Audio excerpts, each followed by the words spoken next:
अस्सलामुअलैकुम, वेलकम है health and beauty tips में फिर एक नई वीडियो के साथ। दोस्तों, आज की इस वीडियो में हम आपको बताएंगे कि आप अपने वज़न को कैसे कम कर सकते हैं।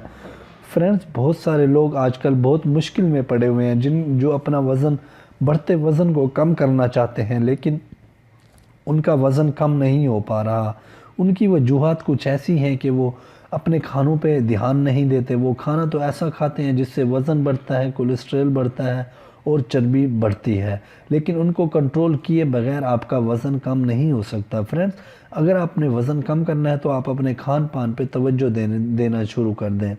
फ्रेंड्स, आप अपने खाने में ऑयली खाना इस्तेमाल बिल्कुल ना करें, फ़ास्ट फूड आप बिल्कुल इस्तेमाल ना करें। आप बोतल का भी, कोल्ड ड्रिंक्स का भी इस्तेमाल छोड़ दें। इंशाल्लाह फिर कुछ दिन जो मैं नुस्खा बता रहा हूँ वो इस्तेमाल करें, इंशाल्लाह आपका जो चर्बी है वो ख़त्म हो जाएगा और आपके जो वेट है वो भी लूज़ होना शुरू हो जाएगा।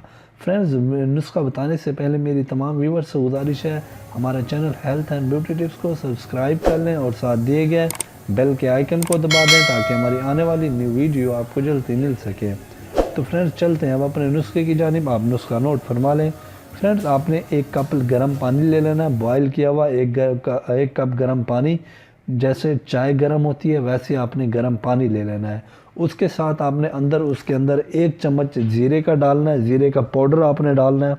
1 चम्मच ज़ीरे का पाउडर डालने के बाद आपने उसके अंदर 1 चम्मच शहद का डालना है। शहद का 1 चम्मच डालने के बाद आपने अच्छी तरह उसको मिक्स करना है। मिक्स करने के बाद आपने करना ये, सुबह निहार मुँह इसको तैयार करना है और उसी टाइम पी लेना है। ये आपने नाश्ते से आधा घंटा या 1 घंटा पहले पी लेना है। इंशाल्लाह 7 दिन के इस्तेमाल से आपकी जो चर्बी है ख़त्म होना शुरू हो जाएगी और आपका जो वज़न है वो भी कम होना शुरू हो जाएगा। फ्रेंड्स, ये बहुत ही इफ़ेक्टिव होम रेमेडी है। काफ़ी लोगों को हमने इस्तेमाल करा चुके हैं और उनसे बहुत अच्छे रिज़ल्ट हमें मिले हैं। तो फ्रेंड्स, अगर आपको ये वीडियो पसंद आई हो, लाइक और शेयर ज़रूर करें। इंशाल्लाह मिलते हैं अगली वीडियो के साथ। मुझे इजाज़त दें। अल्लाह निगहबान।